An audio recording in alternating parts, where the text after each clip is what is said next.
ഈശോമിശിഹ സ്തുതിയായിരിക്കട്ടെ. എൻ്റെ പേര് സുബിഷ ജിൻസൺ. ഇതെൻ്റെ ഭർത്താവ് ജിൻസൺ. ഇതെൻ്റെ മകൻ ജൊഹാൻ. ഇത് ജുവാൻ. ഇത് ജുവല്. ഞാനിവിടെ ഉടമ്പടി എടുക്കാനായിട്ട് വരുന്നത് 11/2/2023 ഉടമ്പടി എടുക്കാൻ ഞാനിവിടെ വരുന്ന എനിക്ക് അമ്മേനെക്കുറിച്ച് അറിയായിരുന്നു. ഞാൻ പത്രങ്ങളിലൂടെയൊക്കെ കണ്ടിട്ടുണ്ട്. ഞാൻ സാക്ഷ്യങ്ങൾ വായിക്കാറുള്ള ഒരാളാണ്. സാക്ഷ്യങ്ങൾ കേൾക്കും. അതുപോലെ പ്രാർത്ഥനകൾ. ഞാൻ ഈ മോളെ സുഖമില്ലാണ്ടിരിക്കുന്ന സമയത്താണ് ഞാൻ ആദ്യമായി പ്രഭാതത്തിലെ പ്രാർത്ഥന ചൊല്ലാനായിട്ട് അച്ഛൻ്റെ കൂടെ തുടങ്ങിയത്. അപ്പം ഇവൾക്ക് വേണ്ടിയാണ് ഞാൻ ഇവിടെ വന്ന് ഉടമ്പടി എടുക്കുന്നത്. കാരണം ഇവൾക്ക് ജനിക്കുമ്പോഴത്തേക്കും വെയിറ്റ് കുറവായിരുന്നു. അപ്പോൾ ജനിച്ചതിന് ശേഷം വെയിറ്റ് കുറവാണെങ്കിലും കാര്യമായ കുഴപ്പങ്ങളൊന്നും ഇല്ലാത്തതുകൊണ്ട് ഡോക്ടർ കുട്ടിയെ കൊണ്ടുപോകാൻ കുഴപ്പമൊന്നുമില്ല എന്ന് പറഞ്ഞു. അതിനുശേഷം ഒരു മാസം കഴിഞ്ഞ് കഴിഞ്ഞപ്പോഴത്തേക്കും വീണ്ടും ഒരു ചെക്കപ്പിന് ചെല്ലേണ്ടി വന്നു. അപ്പോൾ ഡോക്ടർ ചെക്ക് ചെയ്തുകൊണ്ടിരിക്കുമ്പോഴത്തേക്കും പെട്ടെന്ന് സ്റ്റെതസ്കോപ്പ് അവിടെ വെച്ച സ്ഥലത്ത് നിന്ന് ഡോക്ടറെ എടുക്കുന്നില്ല. അങ്ങോട്ടും ഇങ്ങോട്ടൊക്കെ മാറ്റണം.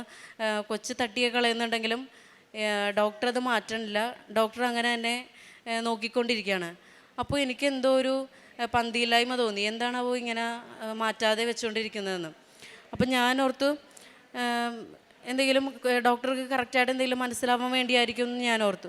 അതിനുശേഷം ഡോക്ടർ എന്നോട് പറഞ്ഞു, ഒരു മർമറിങ് ഉണ്ട്, നമുക്കൊന്ന് എക്കോ ചെയ്ത് നോക്കാമെന്ന് പറഞ്ഞു. ഒരു ഹാർട്ടിന് എന്തെങ്കിലും പ്രോബ്ലം ഉള്ളപ്പോഴാണ് അങ്ങനെ ഒരു മർമറിങ് വരുന്നത്. അപ്പോൾ നമുക്കതൊരു എക്കോ ചെയ്ത് നോക്കണം എന്ന് പറഞ്ഞു.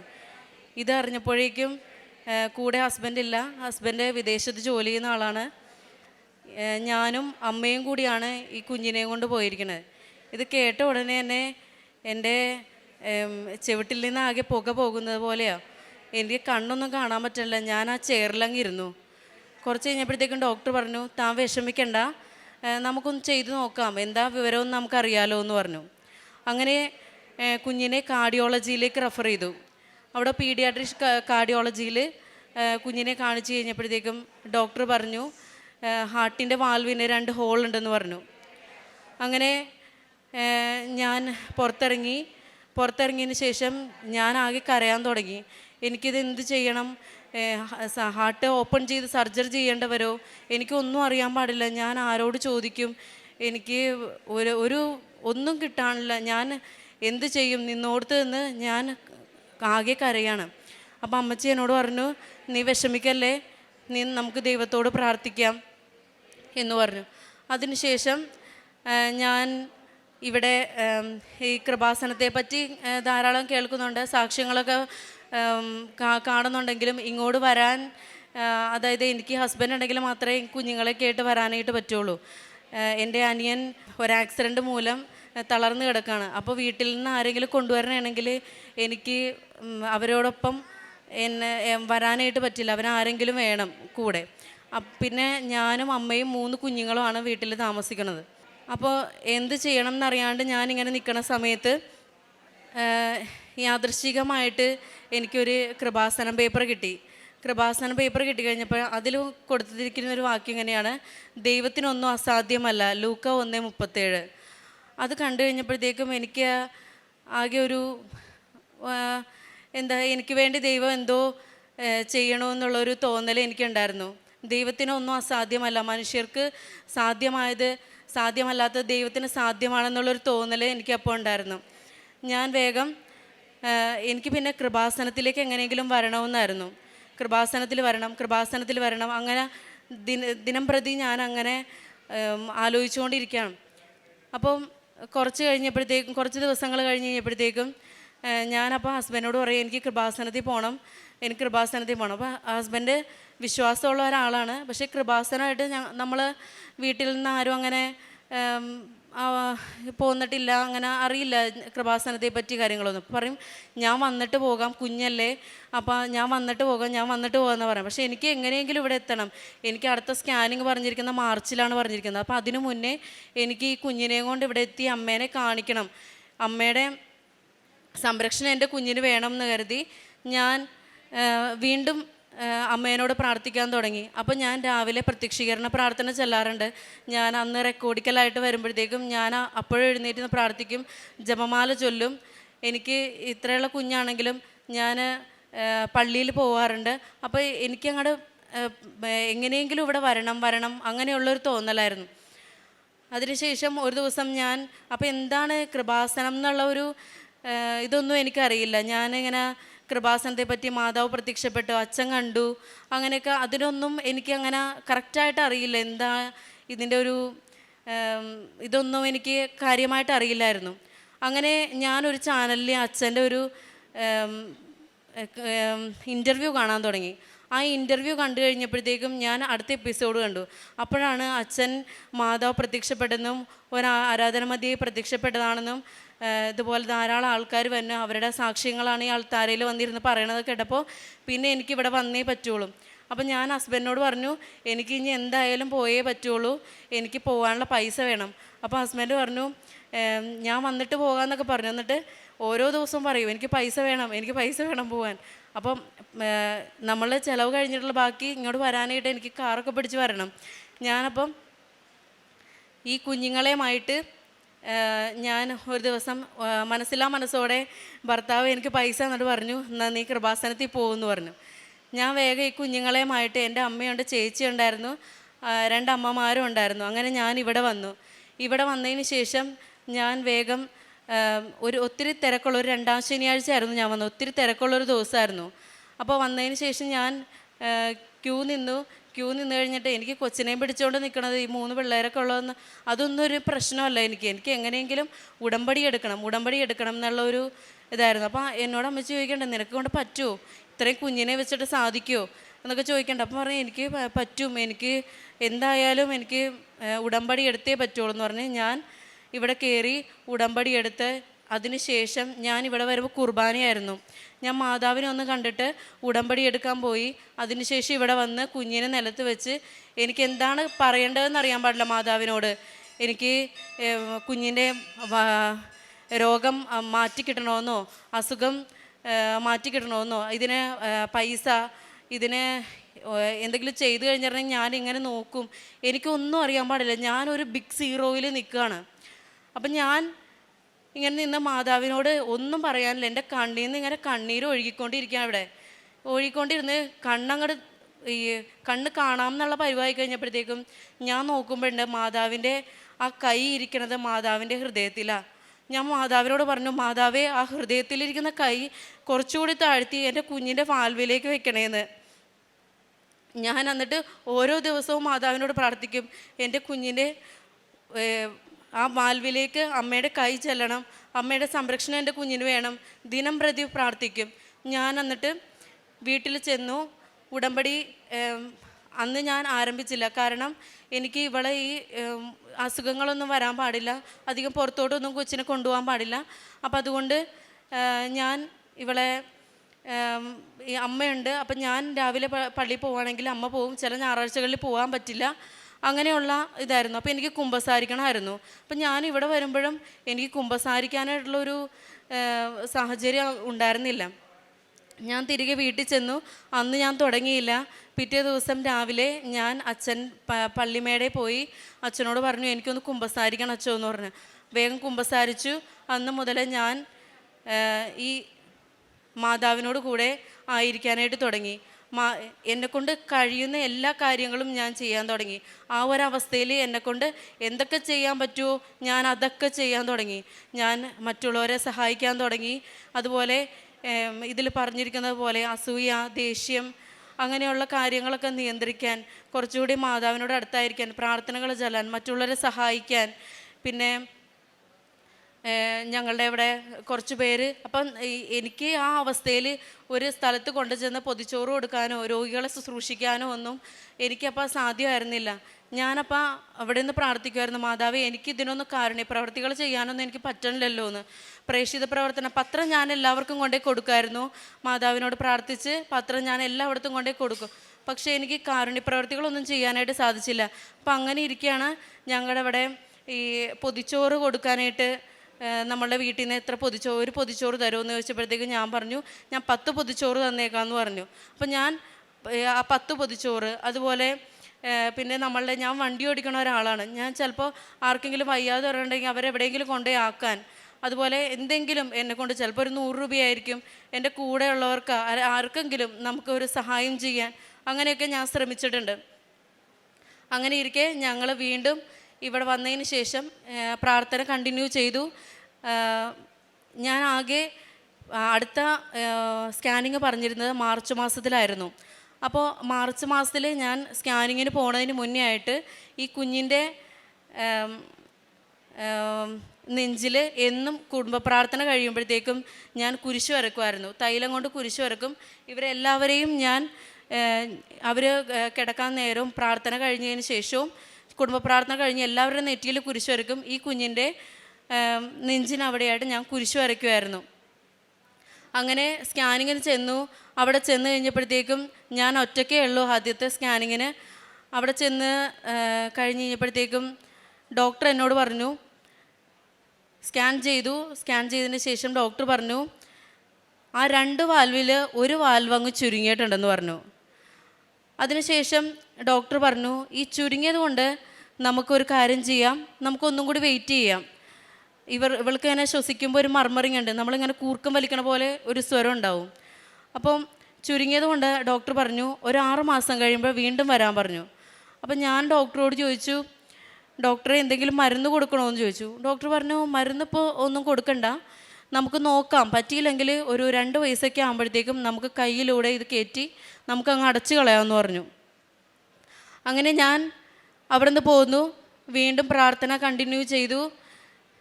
ഞാൻ പുതുക്കാൻ വന്നു. അതിനുശേഷം വീണ്ടും കുഞ്ഞിനെ ഹോസ്പിറ്റലിൽ കൊണ്ടുപോയി. അപ്പോൾ ഹസ്ബൻഡും ഉണ്ടായിരുന്നു. അപ്പം ഞാൻ നമ്മൾക്ക് ഈ എക്കോയ്ക്ക് കയറുന്നതിന് മുന്നേ ഈ കുഞ്ഞിനെ മയക്കണമായിരുന്നു. അപ്പോൾ അവർ നമുക്ക് മരുന്ന് തരും. ആ മരുന്ന് ഞാൻ തന്നെയാണ് കുഞ്ഞിന് കൊടുത്ത് മയക്കി എൻ്റെ കൈ പിടിച്ചുകൊണ്ടാണ് കൊച്ചിനെ എക്കോ ചെയ്യിക്കാനായിട്ട് കയറ്റണത്. അപ്പോൾ കയറ്റി കഴിയുമ്പോഴത്തേക്കും ഞാൻ എൻ്റെ ഈ കാശ് രൂപം കയ്യിലുണ്ട്.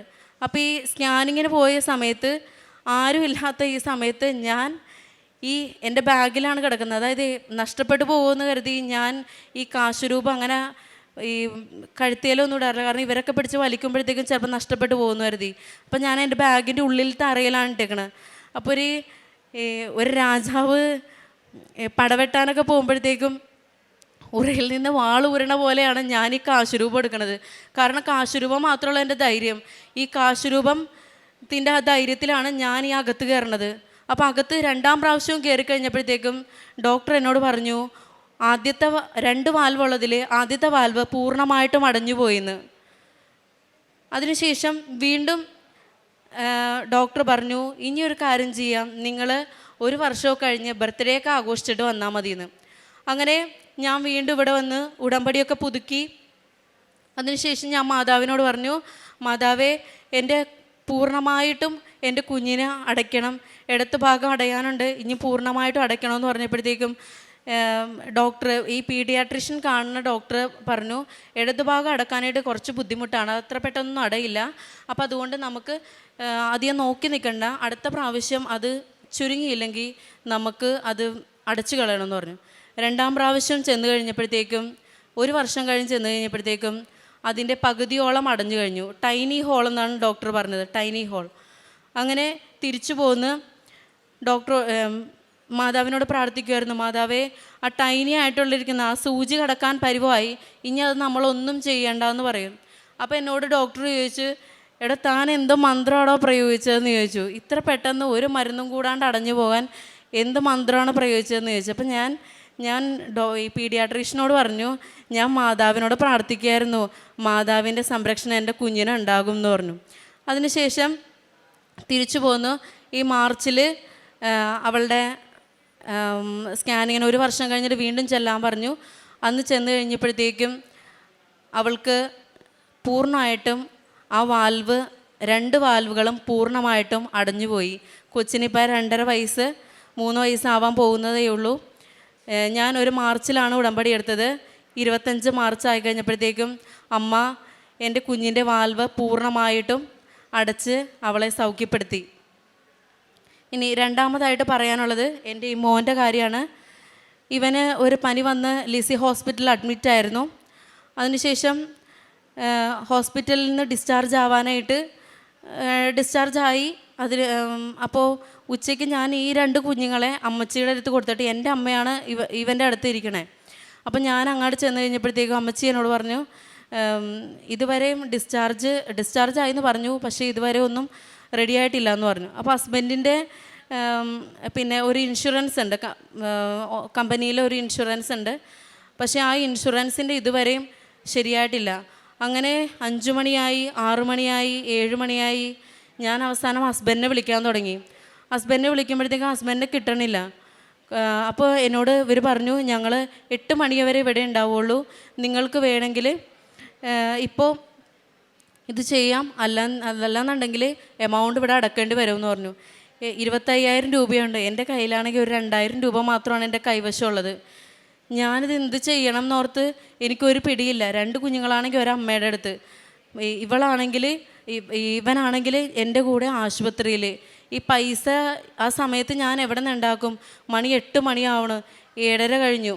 അപ്പം സമയം പോയിക്കൊണ്ടിരിക്കണു. ഞാൻ വീണ്ടും ഇപ്പോൾ എൻ്റെ കയ്യിൽ കാശ് രൂപമുണ്ട്. പക്ഷെ ഞാൻ ഈ കാശ് രൂപ എൻ്റെ കയ്യിൽ തന്നെയുണ്ട്, ധാരാളം പേപ്പറുകളും ഉണ്ട്. പക്ഷെ ഞാൻ കാശ് രൂപത്തിൻ്റെ കാര്യം അങ്ങോട്ട് വിട്ടുപോയി. കാരണം ഇതെങ്ങനെയെങ്കിലും ചെയ്യണമല്ലോ, ഇതെന്ത് ചെയ്യും നാകെ പറക്കുമ്പോൾ ഞാൻ ഓടാൻ തുടങ്ങി. അപ്പോൾ ഞാൻ ഹസ്ബൻഡിനെ വിളിച്ചപ്പോൾ ഹസ്ബൻഡ് പറഞ്ഞു, ഞാൻ ഇതിലോട്ട് വിളിച്ചിട്ടുണ്ട്, അവരുടെ കമ്പനിയിലോട്ട് വിളിച്ചിട്ടുണ്ട്, അത് അവിടെ നിന്ന് മെയിൽ വന്നില്ല എന്ന് പറഞ്ഞു. ഈ ഇൻഷുറൻസിൻ്റെ ഓഫീസിൽ നിന്ന് മെയിൽ വന്നില്ല എന്ന് പറഞ്ഞു. അതിനുശേഷം വീണ്ടും ഞാൻ ഇവരോട് ചെന്ന് ചോദിക്കുമ്പോൾ പറഞ്ഞു, ഞങ്ങൾ അയച്ചിട്ടുണ്ട്, അവർക്ക് കിട്ടിയിട്ടുണ്ടാവും എന്ന് പറഞ്ഞു. ഇവരങ്ങോട്ടും ഇങ്ങോട്ടും ഒരു പന്ത് തട്ടണ പോലെ കുറച്ച് നേരം അവിടെ കിടന്ന് അങ്ങോട്ടും ഇങ്ങോട്ടും മാറി മാറി കളിക്കാൻ തുടങ്ങി. അപ്പോഴേക്കും ഞാൻ ഓർത്തിൻ്റെ ദൈവമേ, ഞാനിത് എന്ത് ചെയ്യും, ഞാൻ ആരോട് പറയും? ഇത്രയും പൈസ എൻ്റെ കയ്യിൽ കൊടുക്കാനില്ല. ഞാൻ അവിടെ നിൽക്കുമ്പോഴത്തേക്കും എൻ്റെ കയ്യിൽ ഈ കാശ് രൂപമുണ്ട്. കാശ് രൂപത്തിൽ ഞാനത്, അമ്മ ഇത്രയും നേരമായിട്ടും ഞാൻ അമ്മേനെ മറന്നുപോയല്ലോ ഈ തിരക്കിനിടക്ക് എന്ന് കരുതി വെറുതെ ഇങ്ങനെ ഓർത്തുള്ളൂ. അതിനുശേഷം ഞാൻ ഹസ്ബൻഡ് ഒന്നും കൂടി വിളിക്കാം എന്ന് കരുതി ഫോൺ ഇങ്ങോട്ട് എടുത്തു കഴിഞ്ഞപ്പോഴത്തേക്കും അതിൽ വേഗം കൃപാസനം, തോരാത്ത സാക്ഷ്യങ്ങൾ, തോരാത്ത മഴ എന്നും പറഞ്ഞൊരു ഇതങ്ങോട്ട് ഒരു പോസ്റ്റർ അങ്ങോട്ട് വന്നു. അതിൽ ഒരുപാട് സാക്ഷ്യങ്ങൾ ഇങ്ങനെ പറഞ്ഞുകൊണ്ടിരിക്കുന്നു. അതിലൊരു ആദ്യത്തെ സാക്ഷ്യം ഞാനിങ്ങനെ കേട്ടുകൊണ്ടിരിക്കുന്ന നേരത്ത് ആ ഓഫീസിലിരിക്കണ ആ ചേട്ടൻ എൻ്റെ കയ്യിൽ വേഗം തന്നെ ഈ നിങ്ങളുടെ ഇൻഷുറൻസ് ശരിയായെന്നും പറഞ്ഞ് ഞാനിങ്ങനെ നിൽക്കുന്നു. എൻ്റെ മുന്നിൽ 2 കാലുകൾ മോന്തോട് നോക്കി കഴിഞ്ഞപ്പോഴത്തേക്കും, ചേച്ചി ദേ ഇൻഷുറൻസ് ശരിയായെന്ന് പറഞ്ഞ് ആ ചേട്ടൻ അവിടെ നിൽക്കുന്നു. 7:45 കഴിഞ്ഞപ്പോഴത്തേക്കും എനിക്ക് ഇൻഷുറൻസ് ശരിയായി. അങ്ങനെ എൻ്റെ കുഞ്ഞിനെ അവിടെ നിന്ന് ഡിസ്ചാർജ് ചെയ്യാനായിട്ടും സാധിച്ചു. ഇനിയും ഒത്തിരി അനുഗ്രഹങ്ങളുണ്ട്. ജോസഫ് അച്ഛൻ നമ്മുടെ ഉടമ്പടി ധ്യാനത്തിൽ പറയാറുണ്ട്, നിത്യതയിലേക്ക് എത്തിച്ചേരാൻ വേണ്ടി പ്രാർത്ഥിക്കണം, സ്വർഗത്തിലേക്ക് നോക്കി പ്രാർത്ഥിക്കണം എന്ന്. ശരിക്കും സ്വർഗത്തിലേക്ക് നോക്കി പ്രാർത്ഥിക്കുമ്പോൾ അല്ലെങ്കിൽ നിത്യതയിലേക്ക് എത്താനായിട്ട് ശ്രമിക്കുമ്പോഴത്തേക്കും ഈ അമ്മയുടെ ഈ വിരൽ പിടിക്കുന്നത് എപ്പോഴും നല്ലതാണ്. ഞാനിപ്പോൾ ശ്രമിച്ചുകൊണ്ടിരിക്കുന്നത് അതിനാണ്. ഈ അമ്മയുടെ ഒരു വിരൽ, ആ വിരലിൻ്റെ സംരക്ഷണം, ആ ഒരു ചൂണ്ടുവിരലിൻ്റെ സംരക്ഷണമാണ് ഞങ്ങളെ ഇന്നും സന്തോഷമായിട്ട് മാതാവ് നിലനിർത്തുന്നത്. മാതാവിന് ഒത്തിരി നന്ദി. ഞാൻ കുമ്പസാരിക്കണ 15 ദിവസം ആകുമ്പോഴത്തേക്കും കുമ്പസാരിക്കും. പിന്നെ പ്രത്യക്ഷീകരണ പ്രാർത്ഥന ചെല്ലും. ഇപ്പോൾ ഡെയിലി ബ്രെഡ് കണ്ടിന്യൂസ് ആയിട്ട് കൂടുന്നുണ്ട്. പിന്നെ അതുപോലെ തന്നെ എനിക്ക് ചില ദിവസങ്ങളിൽ രാവിലെ കുർബാനയ്ക്ക് പങ്കുകൊള്ളാനായിട്ട് സാധിക്കില്ല. അപ്പോൾ ആ ദിവസങ്ങളിൽ ചിലപ്പോൾ വൈകുന്നേരം ആ ഭാഗത്ത് ഏതെങ്കിലും ഒരു പള്ളി ഉണ്ടെങ്കിൽ ഞാൻ അവിടെ പോയി കുർബാന കാണും. കൊച്ചിനെ അമ്മച്ചി നോക്കും. അപ്പം ഞാൻ അവിടെ പോയി കുർബാന കാണും. രാവിലെ ഞാൻ ഞായറാഴ്ച കുർബാനക്ക് പോകുമെങ്കിൽ അമ്മച്ചി 2ാമത്തെ കുർബാനയ്ക്ക് പോകും. ഞങ്ങൾ ഡെയിലി ജപമാല ചെല്ലും. പിന്നെ മുടക്കം വരണ സമയമാണെങ്കിലും ഞാൻ ജപമാല ചൊല്ലിയിട്ടേ കിടക്കുള്ളൂ. അതുപോലെ ഇവരെയൊക്കെ ഈ തൈലം തേച്ചതിന് ശേഷമാണ് എൻ്റെ കുഞ്ഞുങ്ങളെയൊക്കെ ഞാൻ കിടത്തി ഉറക്കാറ്. ഈ ഒരു അവസരം എനിക്ക് തന്ന ഈശോയ്ക്കും മാതാവിനും 1000 നന്ദി. 139 സങ്കീർത്തനം 13, 14 തിരുവചനങ്ങൾ. അവിടെ നിന്നാണ് എൻ്റെ അന്തരംഗത്തിന് രൂപം നൽകിയത്. എൻ്റെ അമ്മയുടെ ഉദരത്തിൽ അവിടുന്ന് എന്നെ മെനഞ്ഞു. ഞാൻ അങ്ങയെ സ്തുതിക്കുന്നു, എന്തെന്നാൽ അങ്ങ് എന്നെ വിസ്മയനീയമായി സൃഷ്ടിച്ചു. അവിടുത്തെ സൃഷ്ടികൾ അത്ഭുതകരമാണ്, എനിക്കത് നന്നായി അറിയാം. ഉടമ്പടി ജീവിതത്തിലേക്ക് വന്നു കഴിയുമ്പോൾ ഓരോരുത്തർക്കും തൻ്റെ ജീവൻ്റെ വില വളരെ കൃത്യമായി മനസ്സിലാക്കി കൊടുക്കുന്ന ഒരു ജീവിത പദ്ധതിയാണ് ഉടമ്പടി ജീവിതമെന്ന് നമുക്ക് ഓരോ സാക്ഷ്യത്തിലും മനസ്സിലാക്കിയിട്ടുണ്ട്. നമുക്ക് പരിശുദ്ധ അമ്മയ്ക്കും ഈശോയ്ക്ക് നന്ദി പറയാം. ഇവിടെ സുബിഷയും ജിൻസനും വന്ന് അവരുടെ കുഞ്ഞുങ്ങൾക്ക് വേണ്ടിയാണ് ഇവിടെ സാക്ഷ്യം പറഞ്ഞത്. 1 മാസം പ്രായമുള്ള ഈ 3ാമത്തെ കുഞ്ഞിന് വേണ്ടിയാണ് ഈ അമ്മ വളരെയധികം തത്രപ്പെട്ടുകൊണ്ട് വളരെ സങ്കടത്തോടുകൂടി ഇവിടെ വന്ന് ഉടമ്പടിയെടുത്ത് പ്രാർത്ഥിച്ചത്. തനിക്കൊന്നും അറിയാത്തൊരവസ്ഥയിൽ പരിശുദ്ധ അമ്മ കൈപിടിച്ച് നടത്തിയ ഒരു വലിയ ജീവിത സാക്ഷ്യമാണ് നാം കേട്ടുകൊണ്ടിരുന്നത്. ഈ കുഞ്ഞിൻ്റെ 1 മാസം പ്രായമുള്ളപ്പോൾ 2 വാൽവ്, ഹാർട്ടിൻ്റെ 2 വാൽവ് ഹോള് വന്നു എന്നാണ് ഡോക്ടേഴ്സ് പറഞ്ഞത്. അപ്പോൾ നമ്മളിവിടെ ഒരു മെഡിക്കേഷൻ സ്വീകരിച്ചിട്ടുള്ള യാതൊരു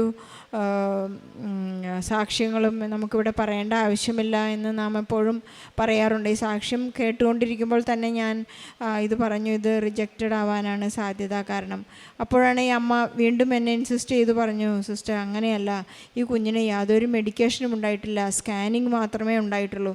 പിന്നെ ഞാൻ ആ കഥ, നമ്മൾ ഈ പറഞ്ഞ കഥ മുഴുവൻ കേട്ടപ്പോഴാണ് മനസ്സിലായത് പരിശുദ്ധ അമ്മ എന്തുമാത്രം ഈ കുഞ്ഞിന് വേണ്ടി, ഈ കുഞ്ഞിൻ്റെ ജീവന് വേണ്ടി പരിശുദ്ധ അമ്മ കയ്യിലെടുത്തുകൊണ്ട് പ്രാർത്ഥിച്ച് ഈശോയിൽ നിന്ന് ജീവൻ്റെ അനുഗ്രഹമാണ് ഈ അമ്മ, പരിശുദ്ധ അമ്മ ഈ കുഞ്ഞിന് വേണ്ടി നൽകിയിരിക്കുന്നത്.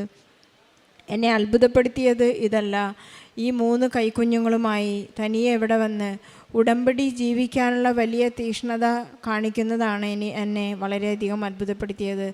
മകൻ്റെ ആ ജീവൻ്റെ 2 വയസ്സോളം ഒരു വർഷക്കാലം ബർത്ത്ഡേ ആഘോഷിക്കുന്നതുവരെ ഈ അമ്മയുടെ ഹൃദയത്തുടിപ്പ് കുഞ്ഞിനു വേണ്ടി നൽകുന്ന ഒരു വലിയ പ്രാർത്ഥനയാണ്. ഓരോ തവണയും സ്കാൻ ചെയ്യുമ്പോഴും കുഞ്ഞിനെ മയക്കിക്കെടുത്തിയിട്ടാണ് ഈ കുഞ്ഞിൻ്റെ സ്കാൻ ചെയ്യുന്നത്. ഈ വാൽവ് എത്രമാത്രം ചുരുങ്ങിയെന്ന് പരിശോധിക്കുന്നത്.